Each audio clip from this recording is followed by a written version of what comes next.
MP అభ్యర్థులపై కసరత్తు చేస్తోంది కాంగ్రెస్. లోక్సభ ఎన్నికల్లో మెజార్టీ స్థానాలను కైవసం చేసుకోవాలని చూస్తోంది కాంగ్రెస్. ఇప్పటికే 17 ఎంపీ స్థానాలకు ఇన్ఛార్జీలుగా మంత్రులను నియమించింది.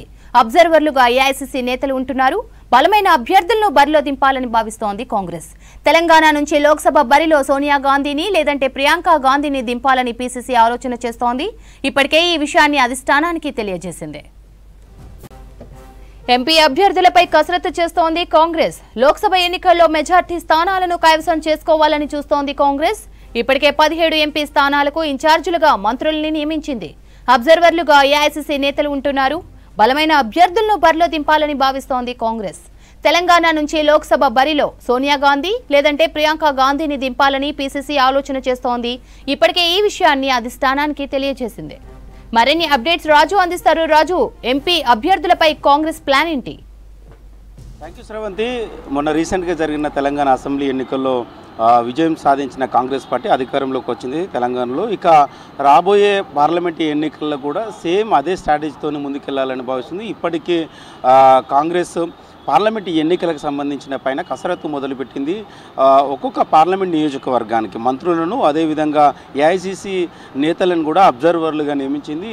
అంటే మొత్తం తెలంగాణలో 17 పార్లమెంట్ స్థానాలు ఉన్నాయి. ఒకటి పాత బస్తీ ఓల్డ్ సిటీ హైదరాబాద్ తీసేస్తే 16 పార్లమెంట్ స్థానాల్లో మెజార్టీ పార్లమెంట్ స్థానాల్ని కాంగ్రెస్ పార్టీ కైవసం చేసుకోవాలని భావిస్తుంది. తెలంగాణతో పాటు దక్షిణ తెలంగాణ రాష్ట్ర ఇతర దక్షిణ భారతదేశంలోని రాష్ట్రాలపైన ఎక్కువగా ఫోకస్ చేసినట్టు తెలుస్తుంది. అందులో భాగంగా తెలంగాణలో మెజార్టీ స్థానాలు అంటే దాదాపు 16 స్థానాల్లో 10+ స్థానాలను కూడా అంటే 10కి పైగా స్థానాలను కూడా కైవసం చేసుకోవాలని అయితే కాంగ్రెస్ అధిష్టానం కావచ్చు, తెలంగాణ కాంగ్రెస్ కావచ్చు ఫోకస్ చేసినట్లు తెలుస్తుంది. అంతేకాకుండా ఈసారి తెలంగాణ నుంచి వెళ్ళి పార్లమెంటు బరిలో సోనియా గాంధీని బరిలోకి దించాలని మొన్న రీసెంట్గా పొలిటికల్ అఫైర్స్ కమిటీ సమావేశంలో కాంగ్రెస్ నేతలంతా ఒక నిర్ణయం తీసుకున్నారు. సోనియా గాంధీ వీలు కాకపోతే రాహుల్ గాంధీ లేకపోతే ప్రియాంక గాంధీని తెలంగాణ నుంచి వెళ్ళి బరిలో దింపితే బాగుంటుంది. ఇక్కడ ఉన్న మిగతా పార్లమెంటులో కూడా గెలుపుకు అవకాశాలు ఎక్కువగా ఉండే అవకాశం ఉంటుందని కూడా వాళ్ళు కూడా భావించారు. దానికి సంబంధించిన అంశాలను కూడా తెలంగాణ పొలిటికల్ అఫైర్స్ కమిటీలో తీసుకున్న నిర్ణయాలు కూడా ఏఐసీసీ నోటీసులో పెట్టడం జరిగింది. సోనియా గాంధీ వీలు కాకపోతే ప్రియాంక గాంధీనైనా కనీసం తెలంగాణ నుంచి బరిలో దించాలని కూడా వాళ్ళు కూడా కోరినట్టు తెలిసింది. మొత్తానికైతే ఈ పార్లమెంటు స్థానాలను కైవసం చేసుకోవడానికి మెజార్టీ పార్లమెంట్ స్థానాలను కైవసం చేసుకోవడానికి ఇప్పటికే కసరత్తు చేసింది.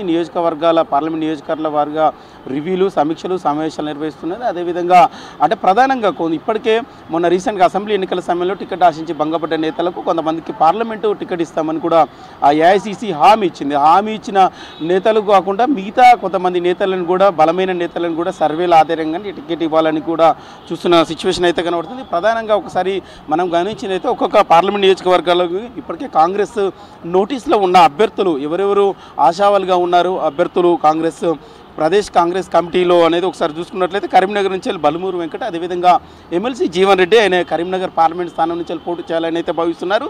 అదేవిధంగా పెద్దపల్లి నుంచి గడ్డం వంశీ చెన్నూరు ఎమ్మెల్యే వాళ్ళ కుమారుడు వివేక్ వెంకటస్వామి కుమారుడు గడ్డం వంశీ, ఈయన పెద్దపల్లి నియోజకవర్గం నుంచి పార్లమెంట్ నుంచి పోటీ చేయాలని భావిస్తున్నారు. అదేవిధంగా ఆదిలాబాద్ పార్లమెంట్ నుంచి నరేష్ జావేద్, అదేవిధంగా సేవలాల్ రాథోడ్ ఇద్దరు పేర్లు పరిశీలనలో ఉన్నాయి. దాంతోపాటు నిజామాబాద్ పార్లమెంట్ నుంచి మహేష్ కుమార్ గౌడ్, అదేవిధంగా ఈరవర్తి అనిల్ మొన్న రీసెంట్గా నిజామాబాద్ అర్బన్ టికెట్ ఆశించి భంగపడ్డ మహేష్ కుమార్ గౌడ్కు పార్లమెంట్ టికెట్ ఇస్తామని ఆశ చెప్పారు. అదేవిధంగా మరొక వైపు మాజీ ఈరవర్తి అనిల్ కూడా అక్కడ నిజామాబాద్ టికెట్ కూడా ఆయన కూడా ఆశిస్తున్నారు. అదేవిధంగా మెదక్ నుంచి జగ్గారెడ్డి, అదేవిధంగా నిర్మల జగ్గారెడ్డి, అనిల్ కుమార్ ఈ 3 పేర్లు పరిశీలనలో ఉన్నాయి. అదేవిధంగా జహీరాబాద్ నుంచి చూసుకున్నట్లయితే సురేష్ షెట్కర్ మొన్న రీసెంట్గా నారాయణ ఖేడ్ టికెట్ విషయంలో ఆయనకు ముందుగా చెప్పిన తర్వాత సంజీవ్ రెడ్డికి అక్కడ టికెట్ ఇచ్చారు. సురేష్ షెట్కర్కు మళ్ళీ అక్కడి నుంచి జహీరాబాద్ పార్లమెంట్ టికెట్ ఇస్తామని కూడా ఆశ చెప్పారు.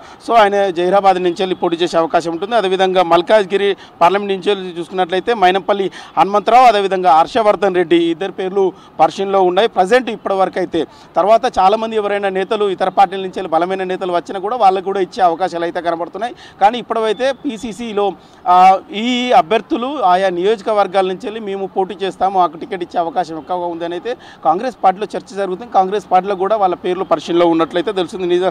సికింద్రాబాద్ చూసుకున్నట్లయితే అనిల్ కుమార్ యాదవ్, అదేవిధంగా డాక్టర్ వినయ్ కుమార్, అదే చేవెళ్ళ కేఎల్ఆర్, దాంతో దాంతోపాటు పారిజాత నరసింహారెడ్డి, అదేవిధంగా మర్రి ఆదిత్యారెడ్డి, మహబూబ్ నగర్ నుంచి వంశీచందర్ రెడ్డి, అదేవిధంగా నాగర్ కర్నూలు నుంచి అయితే సంపత్ కుమార్, మల్లు రవి, చారగొండ, నల్గొండ పార్లమెంట్ నుంచి చూసుకున్నట్లయితే జానారెడ్డి, పటేల్ రమేష్ రెడ్డి, భువనగిరి నుంచి చామల కిరణ్ కుమార్ రెడ్డి, అదేవిధంగా వరంగల్ పార్లమెంట్ నియోజకవర్గం చూసుకున్నట్లయితే అద్దంకి దయాకర్, సిరిసిల్ల రాజా, సర్వే సత్యనారాయణ, మహబూబాద్ పార్లమెంట్ చూసుకున్నట్లయితే మాజీ కేంద్ర మంత్రి బలరాం నాయక్, బెల్లయ్య నాయక్, అదేవిధంగా నెహ్రూ నాయక్. మొన్న రీసెంట్గా మహబూబాద్ అసెంబ్లీ టికెట్ ఆశించి భంగపడ్డ బెల్లయ్య నాయక్ కావచ్చు, బలరాం నాయక్ కావచ్చు, వీళ్ళకు పార్లమెంట్ టికెట్ ఇస్తామని ఆశ చూపినట్లు తెలిసింది. అందులో భాగంగా పార్లమెంట్ స్థానాలకు వాళ్ళు పోటీ చేయాలని భావిస్తున్నట్లు కనబడుతుంది. ఖమ్మం నుంచి విహెచ్, అదేవిధంగా రేణుకా చౌదరి వాళ్ళు ఆశిస్తున్నారు. దాంతోపాటు మరొక రాజేంద్ర ప్రసాద్ అనే పేరు కూడా చర్చలో ఉంది. అదేవిధంగా హైదరాబాద్ పార్లమెంట్ నుంచి చూసుకున్నట్లయితే ఫిరోజ్ ఖాన్ లేకపోతే అజారుద్దీన్ ఈ నేతలు ఈ పార్లమెంట్ నియోజకవర్గం నుంచి పోటీ చేసే అవకాశాలు అయితే కనబడుతున్నాయి. అయితే తర్వాత కూడా ఎన్నికలు దగ్గర పడుతున్న కొద్దీ సమీకరణలు మారే అవకాశాలు కూడా ఉన్నాయి. చాలామంది ఇతర పార్టీకి సంబంధించిన బలమైన నేతలను కూడా కాంగ్రెస్ బరిలో దింపాలైతే కనబడుతుంది. ఇప్పటికే అటు బీఆర్ఎస్ కావచ్చు, బీజేపీ సంబంధించిన బలమైన నేతలను కూడా కాంగ్రెస్ పార్టీలో చేర్చుకొని బరిలో దింపే అవకాశం కూడా లేకపోలేదని కొంతమంది కాంగ్రెస్ నేతలు అయితే చెప్తున్నారు. సో మొత్తానికైతే ఈసారి తెలంగాణలో పార్లమెంట్ ఎన్నికలపైన కాంగ్రెస్ పార్టీ చాలా సీరియస్గా ఫోకస్ పెట్టిందని అనేది మనకు స్పష్టమవుతుంది. దాదాపు 17 స్థానాల్లో మెజార్టీ స్థానాల్లో అంటే 10కి ఎక్కువనే మేము సాధిస్తామని కాంగ్రెస్ పార్టీలో అయితే చర్చించారు. దానికి అనుగుణంగానే ఇప్పటి నుంచి అయితే పార్లమెంట్ నియోజకవర్గాలకు ఇన్ఛార్జిగా మంత్రిగా ఉన్నారు, ఏఐసీసీ నేతలు అబ్జర్వర్గా ఉన్నారు, అదేవిధంగా అక్కడ ఉన్న డీసీసీలు కావచ్చు, అదేవిధంగా నియోజకవర్గాలకు సంబంధించిన ఎమ్మెల్యేలు కావచ్చు రెగ్యులర్గా మానిటరింగ్ చేస్తున్న పరిస్థితి అయితే కనబడుతుంది. అదేవిధంగా కాంగ్రెస్ ప్రభుత్వం 6 గ్యారంటీల విషయంలో కూడా గ్రౌండ్ లెవెల్లోకి తీసుకెళ్లి కాంగ్రెస్ పార్టీ బలోపేతం చేసే విధంగా ఒక ప్రణాళికబద్ధంగా ముందుకెళ్తున్న సిచ్యువేషన్ అయితే కనబడుతుంది. శ్రవంతి.